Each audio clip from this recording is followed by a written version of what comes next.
I am Melissa Thompson, 32 years old, and let me tell you about the absolute car crash that was last month when my family decided to stage what I can only describe as a hostile takeover at a dinner party. Spoiler alert. I won. But we'll get to that delicious bit later. Before we continue, please subscribe to the channel and write in the comments what time it is where you are now. Because nothing says family bonding quite like crowdsourcing your global audience whilst your offspring plots your demise. Right, where was I? Ah yes, the house. The beautiful, perfectly lovely house that my cherished grandparents left me. And I do mean me specifically, not the family, not whoever shouts loudest, but me, Melissa, somehow transformed into a battleground. My entitled sister and my remarkably complicit parents decided that inheritance law was more of a suggestion than an actual legal framework. Funny how that works.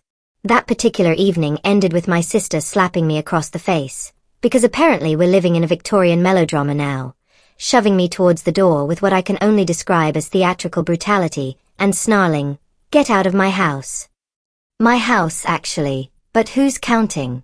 My parents, those paragons of parental intervention, simply sat there looking like particularly useless garden ornaments whilst I stumbled into the yard with a bruised arm and a pounding heart.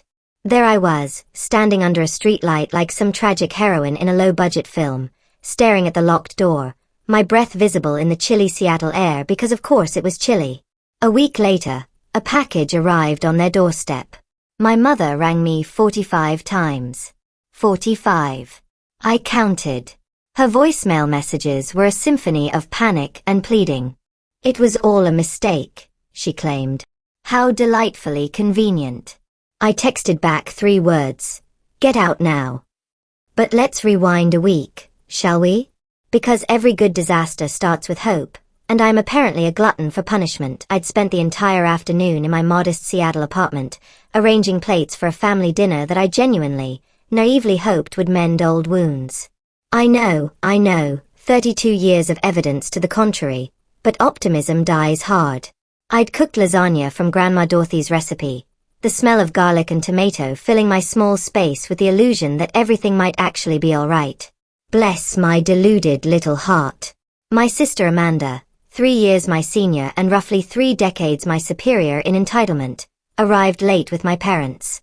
Fashionably late, if you're being generous. Obnoxiously late if you're being honest. Her eyes scanned my modest home with that familiar sneer I'd come to know and loathe. It's a special talent, really, being able to convey that much disdain with just your eyeballs. My mother, Patricia Thompson, handed me a store-bought dessert whilst muttering something about traffic. Because nothing says, I value your effort, quite like a co-op trifle. My father, Robert Thompson, barely managed a nod before asking for a beer. The man's commitment to emotional unavailability is genuinely impressive. I forced a smile. 32 years of practice makes perfect, and set out the appetizers, determined to keep things civil. How quaint. The conversation started innocuously enough. My parents' book club, the weather, that sort of riveting content. Amanda lounged in a chair like a particularly bored aristocrat, scrolling through her phone and barely joining in. When I mentioned my latest coding project, a budgeting app I'd pitched at work, Patricia waved it off with the enthusiasm of someone swatting away a particularly persistent fly. That's nice, Melissa, but let's hear about Amanda's new venture. Ah yes, because we wouldn't want to spend more than 3 seconds acknowledging my accomplishments. That might upset the natural order of things. Amanda launched into an elaborate tale about her struggling startup, a fitness app that hadn't secured funding. Shocking that. Investors don't get my vision, she complained, tossing her hair with the dramatic flair of someone who's never met a mirror they didn't trust. Robert nodded sympathetically, because of course he did. You'll find the right one, sweetheart. I bit my lip, well versed in their favoritism. It's like a family tradition at this point. Some families have Christmas jumpers. We have systematic emotional neglect. Festive. The mood shifted when Patricia brought up the house, the one my grandparents, Dorothy Wilson and Harold Wilson, had left to me. Notice I said, to me. This will be important later. Have you updated the kitchen yet? She asked, her tone performing what I call casual concern. That special frequency that sounds innocent but carries the weight of ulterior motives. Amanda was saying it would be perfect for her. I froze, fork halfway to my mouth, suddenly understanding exactly what was happening. How wonderfully transparent. It's my house, I said evenly, because apparently stating obvious facts was necessary. Amanda leaned forward, her voice sharp enough to cut glass. You don't need all that space, Melissa. I'm starting over after my app tanked. It'd be better with me. Better with her. Right. Because 3 years of me maintaining it, paying for it, and actually, legally owning it meant absolutely nothing compared to Amanda's latest entrepreneurial disaster. My chest tightened. Grandma and Grandpa left it to me. Not you. Robert cleared his throat in that way fathers do when they're about to say something monumentally unhelpful. It's a family house.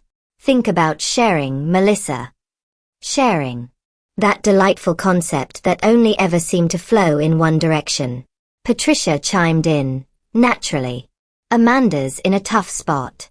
You're doing fine. Fine. That bloody word again. I'd been fine my entire life whilst Amanda got everything else. I was fine taking the bus whilst she got an SUV. I was fine working 3 jobs through university whilst she had her failures bankrolled. Fine. I said, my voice steady despite the anger building inside me like a pressure cooker. I've worked for everything whilst you've handed Amanda whatever she wanted. Amanda's face darkened in that way that told me we'd crossed some invisible line I hadn't even known existed. Don't act superior just because you code apps nobody uses. The insult landed, as insults do, but I held my ground. At least I don't expect handouts. The table went silent. You know that special kind of silence that feels like everyone's holding their breath before an explosion? That one. Then Amanda stood, her chair scraping the floor with a sound that will probably haunt my nightmares. You're so selfish, she spat, stepping closer. And then, because clearly we'd entered an alternate universe where physical violence was an appropriate response to property disputes, her hand cracked across my cheek. The sting was sharp and hot and utterly clarifying. She grabbed my arm, shoving me towards the door. Get out of my house, she yelled, apparently having suffered some sort of psychotic break where she genuinely believed my apartment was hers. I stumbled backward, tripping over the threshold, and fell onto the grass outside, my arm scraping the pavement. Patricia and Robert sat frozen, their faces blank, offering precisely 0 words of protest. Their silence was deafening. Their complicity was complete. I pulled myself up, tasting blood from my lip, and glared at the shut door. Something inside me, something that had been bending and bending for 32 years, finally snapped. Game over, I whispered to myself. Brushing dirt off my sleeve, I drove to a nearby coffee shop, my hands shaking on the wheel like I'd just survived something properly traumatic, which, to be fair, I had. My phone lit up with a text from my colleague Rebecca Hayes. You okay? Call me. I dialed her number, my voice low as I recounted the fight. They want the house, Rebecca. They actually think it's theirs. Her response was wonderfully, beautifully firm. You need to protect what's yours, Melissa. Start digging. That night, alone in my apartment, I opened my laptop and pulled up the house's deed and Grandma Dorothy's will. I wasn't giving up without a fight. Turns out 32 years of being a doormat had finally reached its natural conclusion. The next morning, I sat at my desk, the sting of Amanda's slap still fresh on my cheek, a lovely reminder of my family's complete disintegration. My laptop glowed with the deed to the house Grandma Dorothy Wilson and Grandpa Harold Wilson had left me. Their words from the will echoed in my mind. Melissa, you showed us true love. Well, wasn't that lovely? Shame about the rest of the family not quite grasping the concept. I opened a browser, pulling up property records for our Seattle neighborhood. The house, valued at $200,000 when I inherited it 3 years ago, now sat at nearly $1 million. The tech boom had transformed our street into a hot market. My hands steadied as I realized exactly how much power I held. Knowledge, as they say, is power. So is a property deed in your name, as it turns out. I rang Rebecca Hayes, my colleague and closest confidant. Her voice was sharp over the phone, cutting through my lingering doubt. Melissa, you need to lock this down. They're banking on you caving. She suggested a lawyer she knew, a property expert named Karen Walsh. I rang Karen immediately, explaining the situation with what I thought was admirable composure. My sisters demanding the house. My parents are silent accomplices. The house is mine.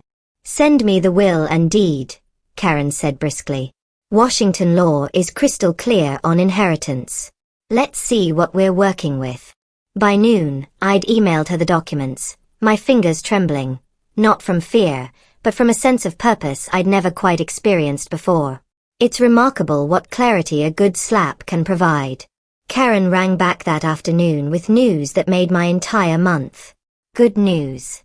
The will is airtight, signed with 3 witnesses and a doctor's note confirming your grandparents' mental clarity. Your parents and sister have been living there without permission. Technically, they're squatting. I leaned back, genuinely stunned. Squatting. Amanda had been crashing in the guest room, claiming it as her office for her perpetually failing fitness app. Patricia and Robert stayed over often, acting like the house was theirs. Which, legally speaking, it absolutely was not. Karen continued, her voice businesslike and beautiful. You can issue an eviction notice, 72 hours under state law, or sell it outright. Your call. I dug deeper that afternoon, pulling up old emails from Patricia.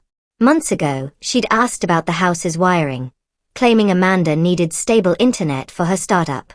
Robert had texted about the garage, saying it'd be perfect for Amanda's equipment. It hit me like a ton of particularly obvious bricks.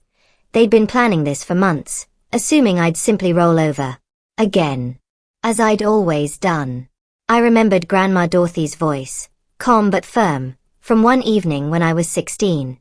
We'd sat in her garden, debugging code on her ancient desktop. You're tougher than they think, Melissa, she'd said, her hands steady on the keyboard. Don't let their noise drown you out. Grandpa Harold had nodded, tweaking a circuit board with his usual gruff affection. Build your own path, kid. Their voices felt more real than my parents had in years. Rebecca met me for coffee that evening at a shop near Pike Place Market. This is your moment, she said, stirring her latte with the confidence of someone who'd never been systematically gaslighted by their own family. They've taken enough, your college fund, your time, your peace. Demand what's yours. I nodded, my resolve hardening into something resembling actual backbone. Back home, I spread out the documents like a general planning a siege. The will, the deed, a market analysis I'd run through my estate app. The numbers were delightfully, devastatingly clear. I'd already secured a buyer, the Carters, a young family, for $850,000. Papers signed. Deal locked. I hadn't told my family, knowing they'd fight it. Knowledge is power, but so is the element of surprise. I drafted a plan with Karen. We'd send a package to the house, certified copies of the will, the sale contract, and an eviction notice. The Carters, a lovely couple with 2 kids, adored the garden and the smart home system I'd coded. They'd move in next month. I pictured Amanda's smug face when she'd open that package. Patricia's panic. Robert's silence crumbling like the house of cards it had always been. For 30 years, I'd been the one to compromise, to step aside, to be fine. Not this time. Sitting with those documents, my mind drifted to the years of being systematically overlooked in our Seattle home. Growing up, my grandparents were my anchor in a sea of familial dysfunction. Their cozy house with its creaky porch and blooming garden was where I felt valued, a novel sensation. They'd sit me at their old PC, teaching me to code simple games, their patience genuinely endless. You've got a spark, Melissa, Grandma Dorothy would say, her eyes bright with something I'd later recognize as actual pride. Grandpa Harold would chuckle, tweaking a motherboard. Keep building, kid. You'll outshine them all. Meanwhile, my parents poured everything into Amanda. And I do mean everything. When I was 15, I needed a laptop for a coding camp. Patricia said, We're tight on funds. A week later, 7 days, I counted, Amanda got a brand new MacBook for her startup ideas. I worked weekends at a coffee shop to buy a used Dell, its keys sticking from overuse. Character building, they'd probably call it now.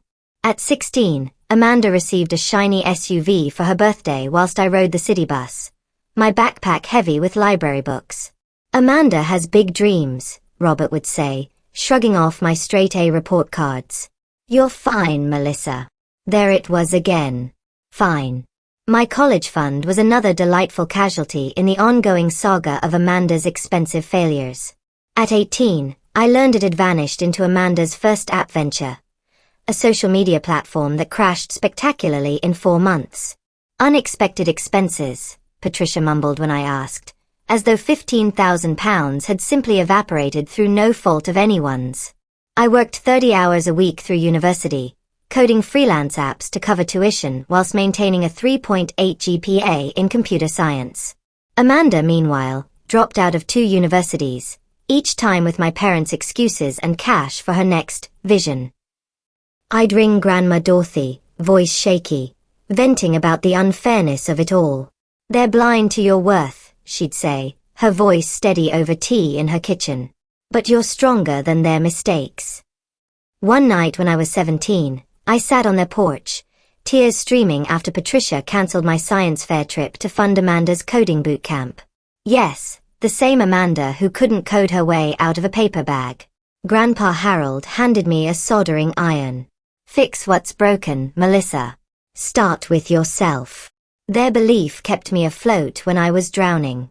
When they passed 3 years ago, they left me the house with a letter in Dorothy's neat handwriting. Melissa, you gave us love when others only took. This house is yours to protect. Amanda scoffed at the reading, tossing her hair with characteristic disdain. Good luck with that fixer-upper. I'd poured my savings into that house, coding a smart system to control lights and security, preserving the garden Dorothy loved. Amanda, naturally, continued racking up debt on her fitness app, always expecting a bailout that I was somehow supposed to provide. Patricia and Robert never questioned her. Their praise was endless. Amanda's a risk-taker, they'd say, ignoring my late-night coding sessions to meet work deadlines. I'd overhear them at holiday dinners, whispering about giving Amanda the house for stability. Stability. As if I hadn't earned it.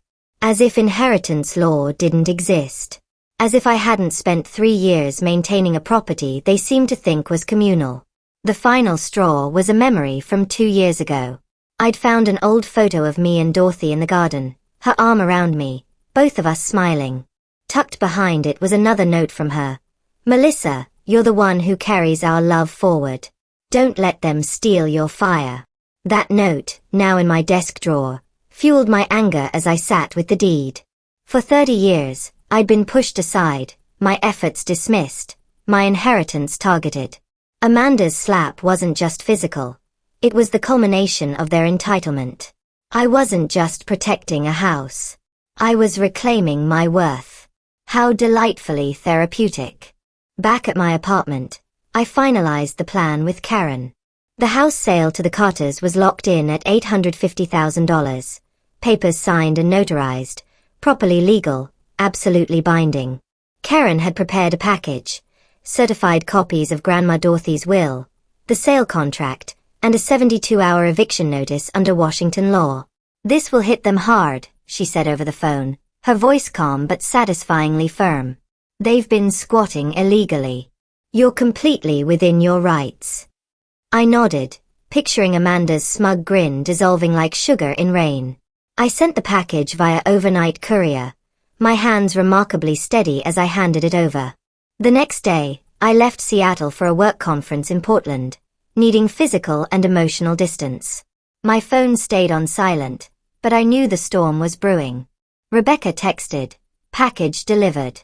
Brace yourself." By evening, my voicemail was absolutely flooded. Patricia's first message was shaky, almost convincingly concerned. "Melissa, what's this about a sale? Ring me now." Amanda's was pure, unadulterated venom. "You're not getting away with this." Robert left a single gruff message. We need to talk. I ignored them all, focusing instead on my conference keynote, a pitch for my budgeting app. It felt like a small rebellion, prioritizing my work over their chaos. Revolutionary, really. 2 days later, Karen rang with an update that made me genuinely smile. They've opened the package. Your mother's been ringing my office non-stop, claiming it's all a mistake. Amanda's hired a lawyer, some bloke named Paul Grayson.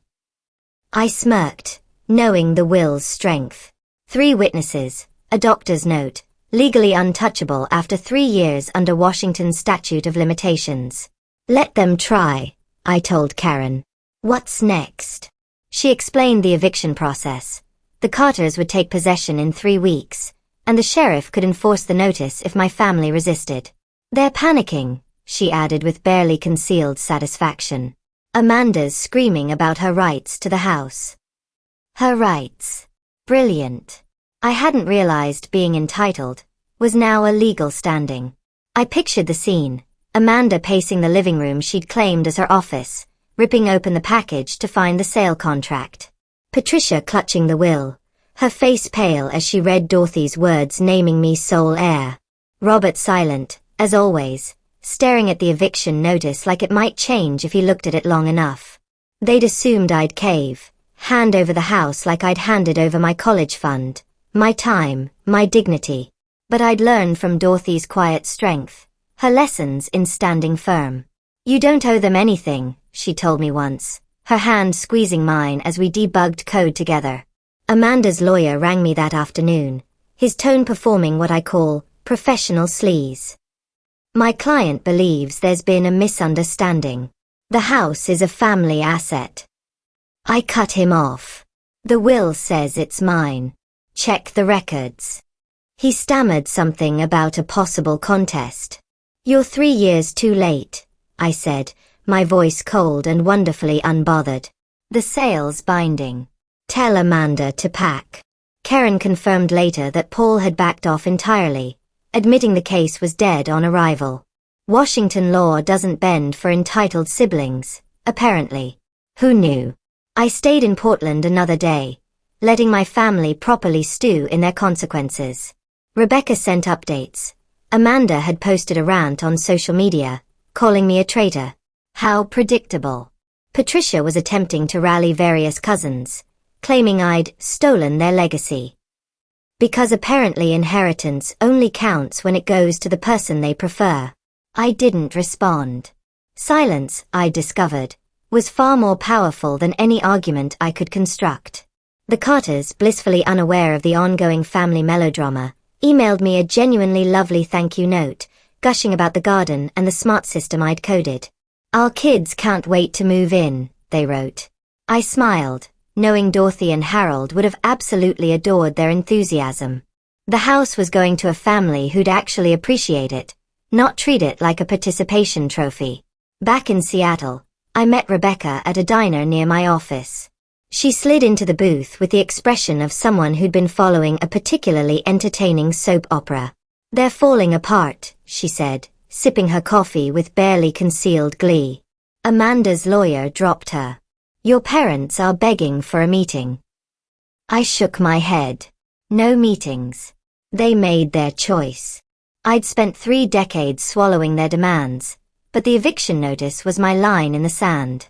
Amanda's slap, their silence, it all led here. I wasn't just selling a house. I was breaking free. And honestly, it felt absolutely magnificent. 3 days after the package arrived, the fallout began in earnest.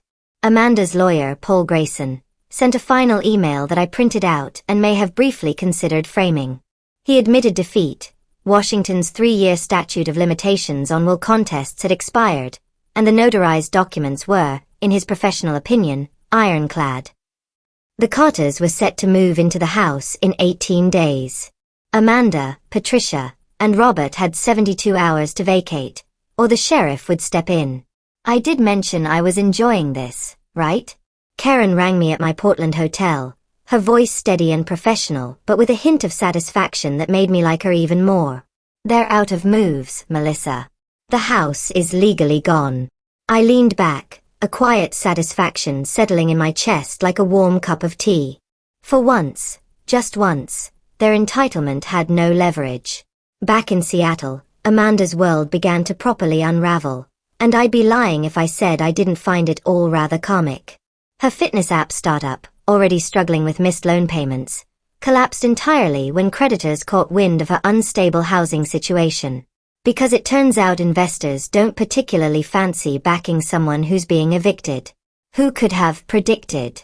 The bank seized her assets under Washington's lien laws, leaving her with nothing but a leased car she couldn't afford and a pile of debt that would make most people weep. She posted a desperate plea on social media, framing herself as a victim of my greed. The narrative was impressive, really. I'd somehow become the villain for legally inheriting and then legally selling my own property. Cousins and aunts flooded my inbox with accusations, parroting her story without bothering to ask for my side.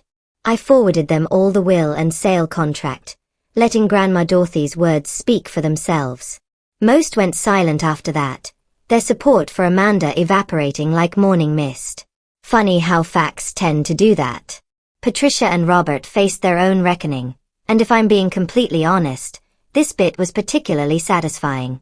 Turns out they'd refinanced their own home 2 years ago to cover Amanda's startup loans. A risky move in Seattle's volatile market, but then again, risk assessment had never been their strong suit.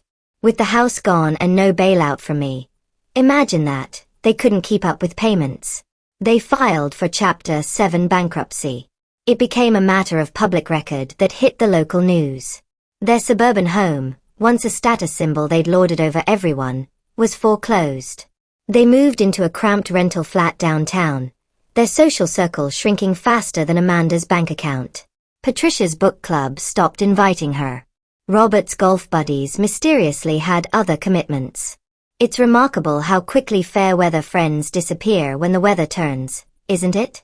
I watched from afar, back at my Seattle apartment, feeling absolutely no guilt. None. Not a shred. Rebecca met me for lunch at a cafe near Lake Union, her eyes wide as she scrolled through the latest developments. Amanda's posting about moving into a motel, she said, shaking her head in disbelief. Your parents' foreclosure is all over the neighborhood forum. I sipped my coffee, the taste perfectly bitter and wonderfully appropriate. Good. For 32 years, they'd taken from me my college fund, my opportunities, my peace of mind, my sense of worth. Now their choices had built their own cage, brick by brick, bad decision by bad decision. Grandma Dorothy's voice echoed in my mind from a night we'd coded a light sensor for her garden. Actions have consequences, Melissa, she'd said, carefully wiring a circuit. Yours and theirs. She'd always been right about everything. Amanda tried ringing once, her voice cracking through a voicemail that I'm sure she thought was heart-wrenching. You've ruined me, Melissa. Where am I supposed to go? I didn't reply. She'd made her bed when she'd raised her hand against me, when she demanded what wasn't hers, when she'd spent 30 years treating me like an inconvenient obstacle to her entitled existence. Play stupid games, win stupid prizes, as they say. Patricia sent a barrage of texts begging for a meeting to fix this. Fix what, exactly? The decades of favoritism? The systematic dismissal of my achievements? The complete failure to defend me when Amanda physically assaulted me in my own home? I blocked her number. It felt cleansing, like finally taking out rubbish that had been festering for years. Robert left a single message, his tone flat and accusatory. You've gone too far. I deleted it without a second thought. Too far would have been actual revenge. This was simply consequences, a concept they'd clearly never taught Amanda, and now she was getting a crash course. Their attempts to guilt me felt hollow, like the last gasp of control slipping through their fingers. I'd spent my entire life being manipulated by their expectations, their demands, their casual cruelty disguised as family dynamics. Not anymore. The local paper ran a story on the house sale, mentioning a family dispute without my name. Thank God for privacy laws. Neighbors who'd seen me tend Dorothy's garden for years sent supportive emails. Your grandparents would be proud, one wrote. And I may have cried a bit reading that. The Carters sent photos of their kids playing in the yard, the roses blooming brighter than ever under their care. They'd even hung a small plaque by the garden gate, naming it after Dorothy. That thoughtful gesture meant more to me than any apology my family could have offered. Rebecca and I toasted at the cafe, clinking glasses of iced tea like we were celebrating something monumental. Which, to be fair, we were. "You flipped the script," she said, grinning like a proud older sister, the kind I'd always wanted. "They thought they'd break you." I nodded, my chest feeling lighter than it had in years.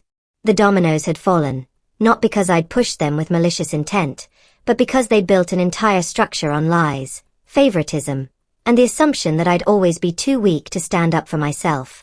I wasn't reveling in their pain. I'm not a monster, but I wasn't carrying it either. For the first time in my 32 years, I felt genuinely, properly untethered from their toxicity.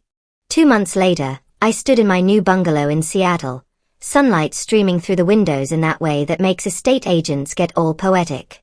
The small house, tucked in an up-and-coming neighborhood, was half the size of Grandma Dorothy's, but absolutely perfect for me. I'd painted the walls a soft gray, hung a photo of Dorothy and Harold in the garden, their smiles frozen in a moment of genuine happiness, and planted rose cuttings from their old yard. It felt like bringing a piece of them with me, which sounds sentimental but was actually rather lovely. With the £850,000 from the house sale, I'd invested in my dream. An education app teaching kids to code, developed in partnership with Rebecca Hayes. We'd launched it last month, and early downloads were climbing faster than we'd dared hope. My new life felt like a clean slate, and I'd taken a rather enormous eraser to the old one. I'd cut all ties with my family. Amanda Thompson, my sister, had spiraled further after losing her startup. With her assets seized, she couldn't afford her leased car or motel rent. Last I'd heard, and I wasn't actively keeping tabs, but Seattle's a surprisingly small city. She was working part-time at a coffee shop, living in a shared flat with strangers. Her social media had gone silent, which spoke volumes. Seattle's notoriously tough job market offered no mercy for her complete lack of actual work experience. Turns out, failed entrepreneur doesn't look as impressive on a CV as one might think. Patricia Thompson and Robert Thompson, my parents, though the term felt increasingly meaningless, were hit even harder, and I'd be lying if I said I lost any sleep over it. Their Chapter 7 bankruptcy had stripped them of their suburban home, forcing them into a tiny rental near the city's edge. Their social standing had crumbled like a poorly made biscuit. Patricia's book club had dropped her entirely. Robert's former colleagues actively avoided him. A local blog had even mentioned their foreclosure, tying it to family mismanagement, which was a diplomatic way of saying they'd bankrupted themselves bailing out their entitled daughter. They'd become pariahs in their own social circle. Karma, I'd discovered, had impeccable timing. I didn't gloat. Well, not much, but I didn't grieve either. Their choices, favoring Amanda, systematically ignoring me, demanding my inheritance as though it were theirs by divine right, had built this outcome. They'd constructed their own prison, and I'd simply stopped visiting. Grandma Dorothy's lessons rang clear in my mind, clearer than they'd ever been. "Your worth isn't determined by their approval," she'd said one evening, showing me how to debug particularly stubborn code under her porch light. Harold's gruff advice echoed alongside hers. "Stand tall, kid." Their love, not my family's conditional affection, had been my foundation. I'd just been too young to fully understand it. I'd blocked Patricia's last text, yet another plea to talk it out, as though conversation could undo 3 decades of favoritism. Amanda's final voicemail, accusing me of betrayal with the conviction of someone utterly divorced from reality, had gone straight to the bin.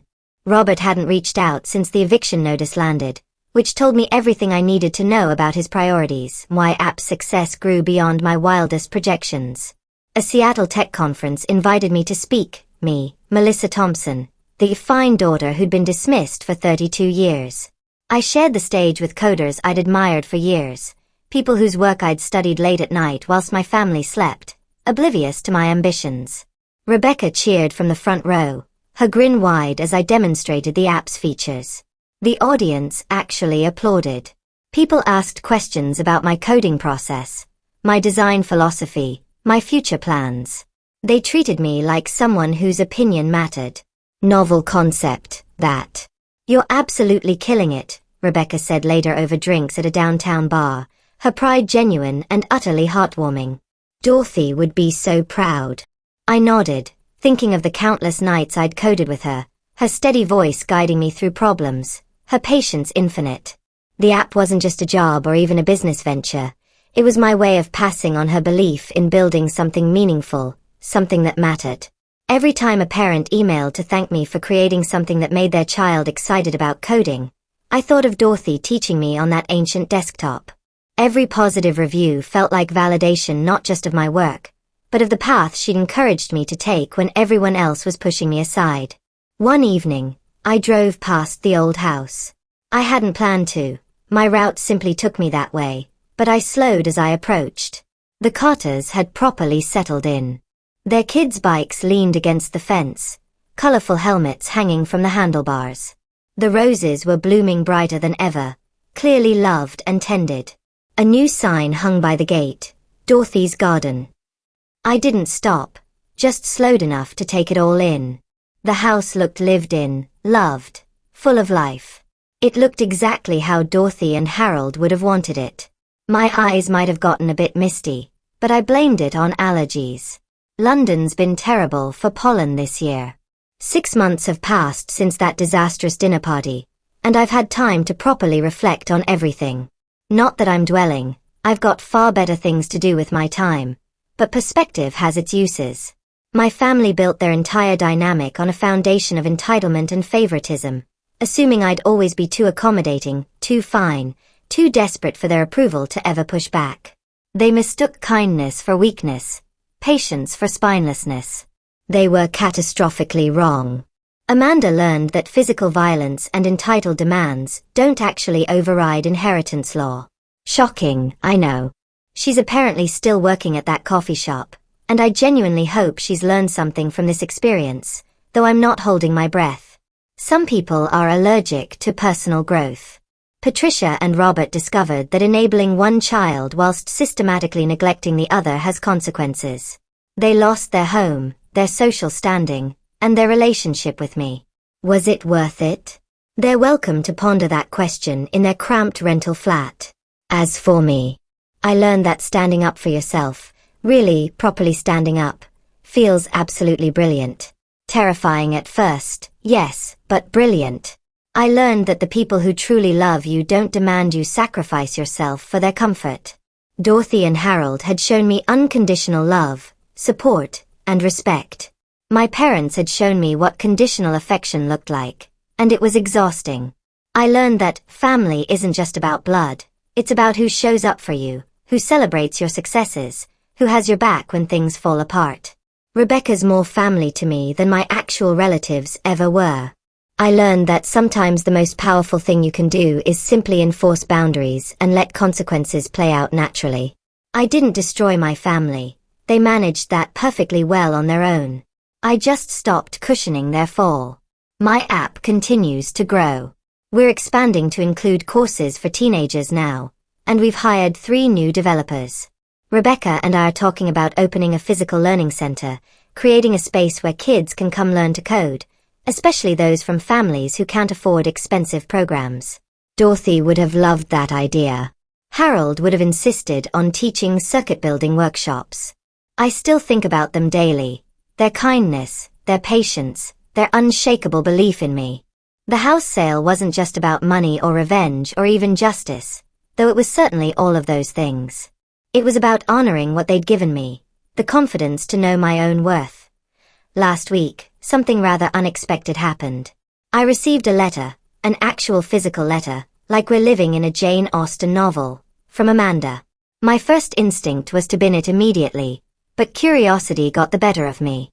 I opened it with the enthusiasm one might reserve for a dental appointment. The letter was surprisingly humble. No demands, no accusations, no dramatic proclamations. Just Amanda admitting she'd made mistakes, and was working on herself. She mentioned therapy, good for her, genuinely, and acknowledged that she'd taken advantage of our parents' favoritism. She didn't ask for forgiveness. She didn't ask for money. She didn't ask for anything actually, which was so unusual I had to read it twice to make sure I hadn't missed something. I haven't responded. I might not ever respond. Some bridges, once burned, aren't meant to be rebuilt. But I will say this. It's the first time in my entire life that Amanda has acknowledged her role in our family's dysfunction without immediately deflecting or making excuses. It doesn't change anything. She still slapped me, still demanded my house, still spent 3 decades treating me like a second-class sibling. But it's something. As for my parents, silence. Complete and utter silence. No letters, no emails, no attempts at contact whatsoever. I suspect they're still convinced they did nothing wrong, that somehow I'm the villain in this story for having the audacity to inherit something and then not immediately hand it over. Some people never learn. I'm 33 now, living in my cozy bungalow with my thriving business and my chosen family of friends who actually respect me. My life isn't perfect. I still have moments of doubt, still occasionally wonder if I was too harsh, still carry some scars from 32 years of systematic dismissal. But then I look at the photo of Dorothy and Harold in my living room, at the thriving roses from their garden in my yard, at the success I've built through my own effort and determination. I think about the kids learning to code through my app, discovering the same joy I found in those late nights with Dorothy. I think about boundaries and self-respect and the difference between family and relatives. And I realize I wouldn't change a single thing. Well, perhaps I'd have stood up for myself sooner. Maybe around age 5, before decades of conditioning made it seem impossible. But we live and learn, don't we? The house is gone, sold to a family who deserves it. My relationship with my birth family is gone, severed like a gangrenous limb. But what I've gained, self-respect, actual success, genuine friendships, peace of mind, is worth infinitely more than anything I lost. Amanda can keep her coffee shop job and her therapy sessions. Patricia and Robert can keep their cramped flat and their wounded pride. I'll keep my business, my boundaries, and my beautifully drama-free life. Dorothy once told me, during one of our late-night coding sessions, that the best revenge is living well. At the time, I thought it was just something people said to make themselves feel better about not actually getting revenge. Turns out she was right about that too. Living well, really genuinely well, is the most satisfying ending I could have written.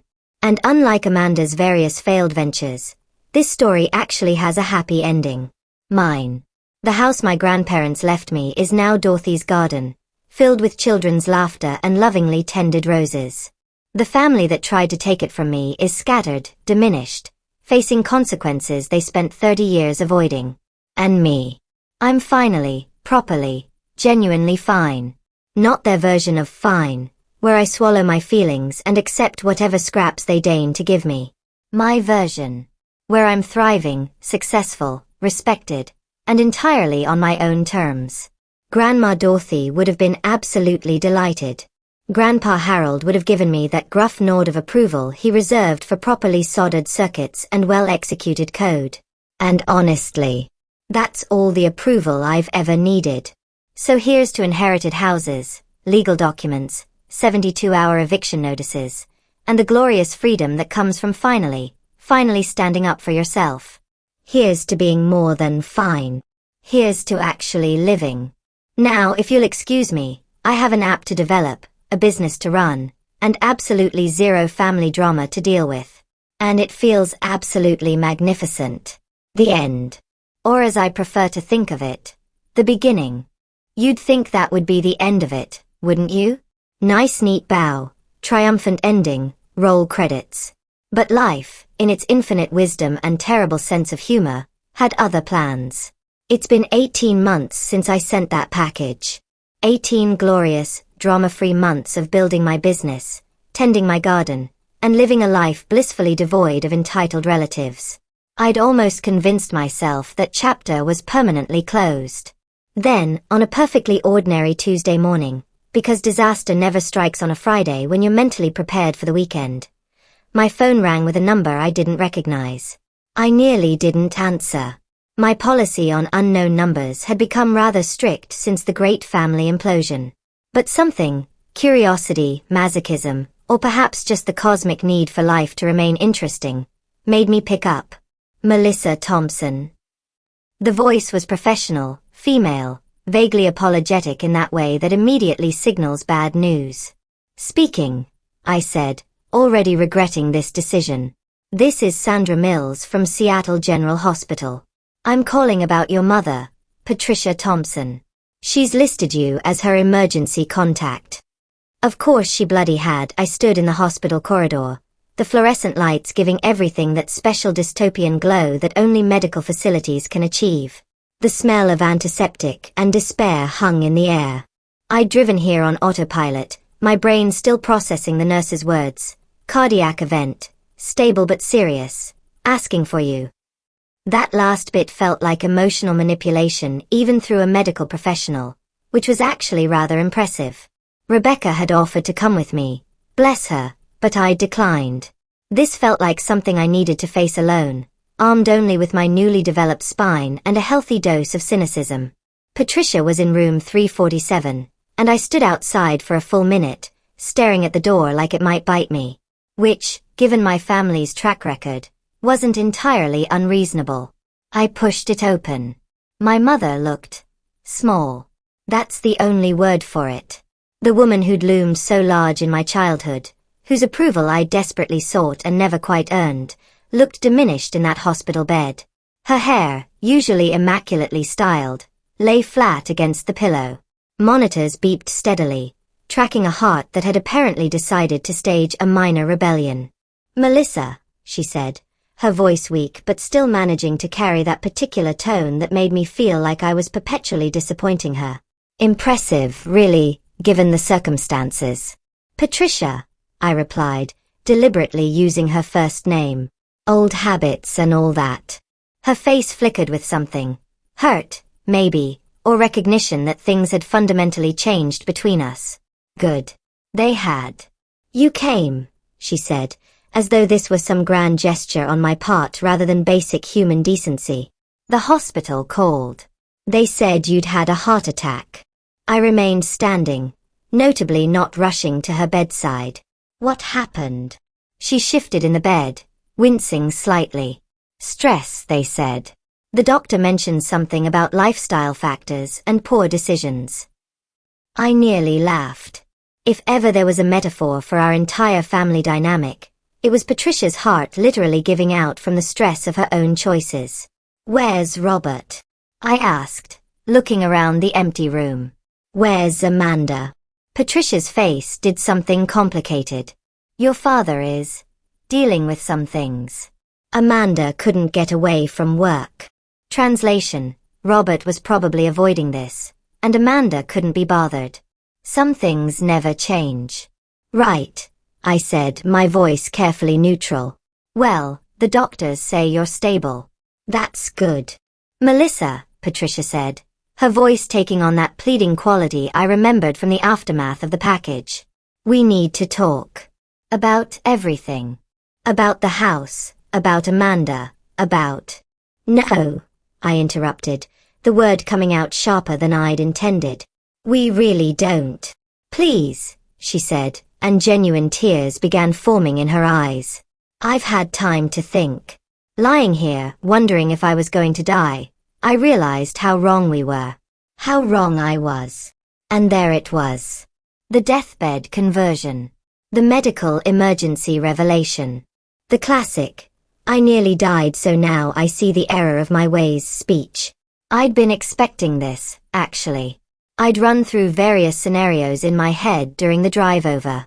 This was scenario 3, the guilt trip via mortality. I pulled up the visitor's chair, not close to the bed, mind you, but within speaking distance, and sat down. "All right," I said. "Talk." Patricia took a shaky breath. "When you cut us off, when you sold the house, I was angry. Furious, actually. I couldn't understand how you could be so cruel to your own family." I opened my mouth to respond, but she held up a hand. Apparently, we were doing uninterrupted confessions now. "But then, she continued, things got worse. The bankruptcy, losing the house, watching Robert fall apart, seeing Amanda struggle. I had a lot of time to think about how we got there. She paused, dabbing at her eyes with a tissue. The heart attack was 3 days ago. I've been in here alone mostly, thinking about what led to this moment. And what conclusion did you reach? I asked, my tone perhaps a bit too clinical for a hospital bedside chat, but I was rather beyond caring about emotional niceties. That we failed you, she said quietly.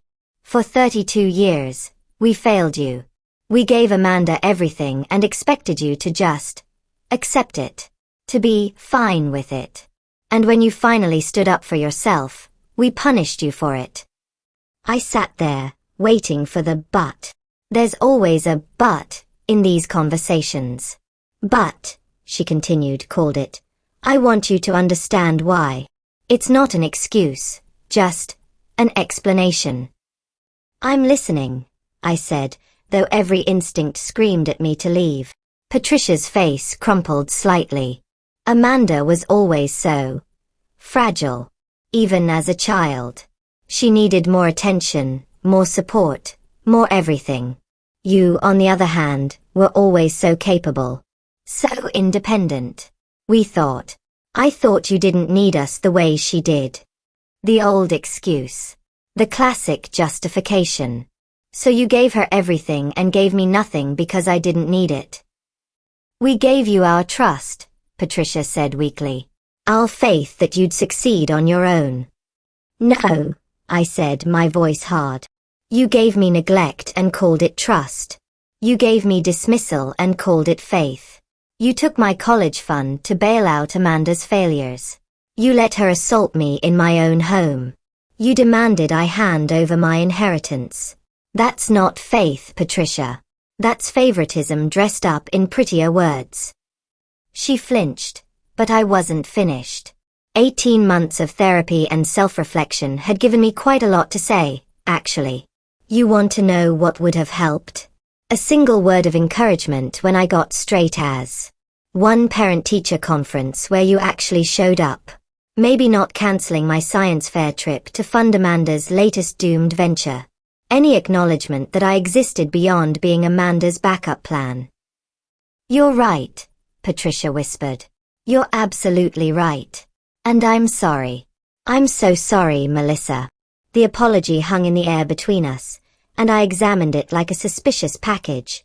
Appropriate, given our history. The thing about apologies, I said slowly, is that they're supposed to come before disaster strikes, not after. You're sorry now because you've lost everything. Because you're lying in a hospital bed facing your own mortality. Because you've finally run out of options. Patricia's face crumpled further. That's not fair. Isn't it, though? I interrupted. When you had everything, your house, your social standing, Amanda's unconditional devotion, you didn't see anything wrong with how you treated me. Now that it's all gone, now that there are actual consequences, suddenly you've had this grand revelation. Forgive me for being slightly skeptical. I almost died, she said, her voice breaking. Doesn't that mean anything? And there it was, the trump card. The ultimate guilt trip. How could I possibly be angry at a woman who just had a heart attack? Quite easily, as it turned out. It means you had a heart attack, I said bluntly. It doesn't erase 32 years of systematic favoritism. It doesn't undo Amanda slapping me or you sitting there silent. It doesn't magically restore my college fund or give me back all those years of feeling like a second-class daughter. So what do you want from me? Patricia asked, a hint of her old defensiveness creeping back in. I'm apologizing. I'm admitting I was wrong. What more can I do? Nothing, I said simply. That's rather the point. There's nothing you can do. Some things can't be fixed with a bedside apology and a near-death experience. Patricia's face hardened slightly. So you're just going to walk away? Let me lie here alone? You've become so cold, Melissa. And there was the manipulation I'd been waiting for. The subtle shift from apologetic to accusatory. From "I was wrong" to "you're being unreasonable." "I'm not cold," I said, standing up. "I'm boundaried. There's a difference. You're not entitled to my forgiveness just because you're ill. You're not owed my presence just because you're my biological mother. You made choices for 3 decades. I'm making mine now. So that's it," she said, her voice rising as much as her condition would allow. "You're just going to abandon your own mother?" "No," I corrected. "I'm going to leave. Abandonment is what happens to children who need their parents. I'm an adult who's chosen to protect herself from people who've repeatedly hurt her. Slight difference." I moved towards the door, then paused. Some petty part of me needed to twist the knife just a bit. "For what it's worth," I said, not turning around, "I hope you recover. I genuinely do. Not because we're going to suddenly have some tearful reconciliation and become a proper family, but because I'm not a monster, despite what you might tell yourself to feel better about this situation." "Melissa, I'll tell the nurses you're awake and alert," I continued. "Beyond that, you'll need to sort your own support system. Maybe try Amanda. I hear she's brilliant at accepting help from family members." The irony wasn't lost on either of us. I made it to my car before the shaking started. Not crying, I was rather proud of that, but definitely shaking. Seeing Patricia like that, small and vulnerable and genuinely sorry, had stirred something uncomfortably close to guilt. Which was ridiculous. I knew that intellectually. But emotions aren't particularly intellectual, are they? I rang Rebecca from the car park, my hands still trembling slightly on the steering wheel. "How bad was it?"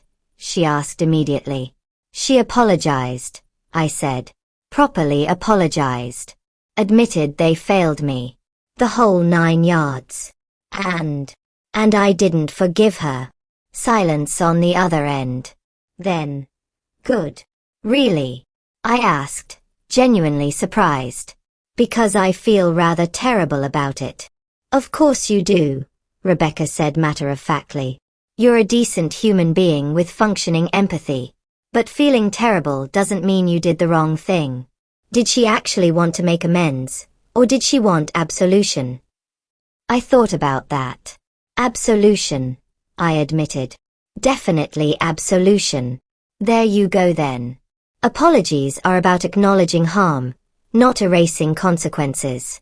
She wants you to fix her guilty conscience without her having to actually face what she did." "She had a heart attack, Rebecca. I left her alone in a hospital room." "She has a husband and another daughter," Rebecca pointed out. "Where are they? Why is it your responsibility to show up when they systematically excluded you from the family for 32 years? She had a point. Several points, actually. "Also," Rebecca continued, "I'm going to say something that might sound harsh, but you need to hear it. Her health crisis doesn't negate your trauma. You're allowed to protect yourself even when the person who hurt you is vulnerable." I sat with that for a moment, watching other visitors come and go from the hospital entrance. "When did you get so wise?" "I've always been wise. You've just been too busy processing family drama to notice." I laughed despite myself. Fair point. Naturally, word got out. Because nothing stays private in the age of social media and nosy relatives. Amanda posted a lengthy, passive-aggressive status about people who abandon their family in times of crisis. She didn't name me specifically, probably worried about libel, but the implication was crystal clear. The comments section was predictably split. Some relatives jumped on the bandwagon, making vague references to cold-hearted behavior and forgetting where you came from.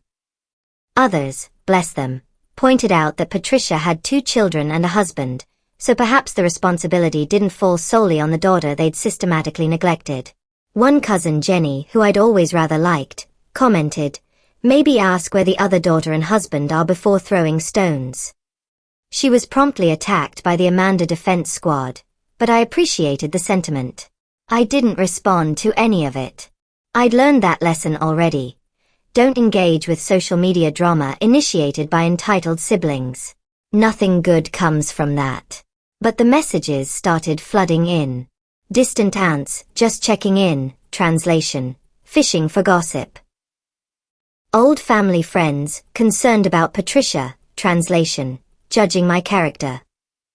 Even a few people who'd fallen out of my life during the great family implosion suddenly reappeared, offering opinions nobody had asked for. The ones that stung were from people I'd actually cared about. My father's brother, Uncle Martin, sent a lengthy text about family values and being the bigger person. This from a man who hadn't spoken to me once in 18 months, who'd never questioned why I'd cut ties in the first place. Your mother is in hospital, he wrote. Whatever happened between you, surely you can put it aside for her health. I stared at that message for a long time. The presumption that I should just put aside decades of neglect and favoritism for the sake of maintaining appearances.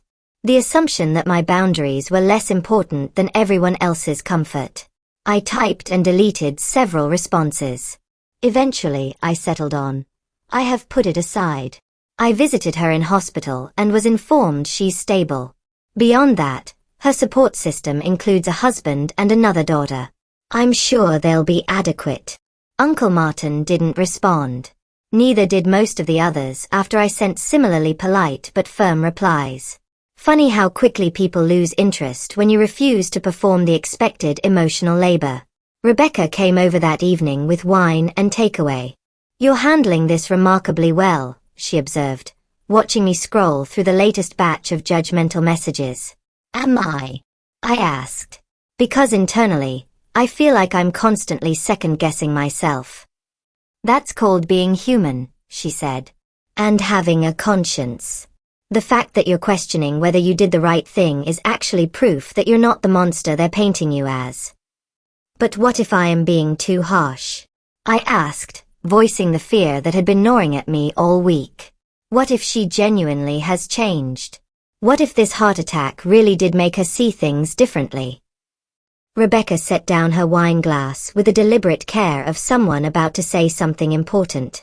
Let me ask you this. If Patricia made a full recovery tomorrow and everything went back to normal, do you think she'd still be apologizing? Or would she go back to enabling Amanda and dismissing you? I opened my mouth to argue, then closed it. Because deep down, I knew the answer. People don't change because of one health scare, Rebecca continued. They change because they do the work. Has Patricia offered to go to family therapy? Has she acknowledged specific things she did wrong, beyond vague "we failed you" statements? Has she tried to make amends with actions, not just words? No, I admitted. She just wanted me to forgive her and presumably return to being part of the family. Without actually addressing why you left in the first place. Exactly.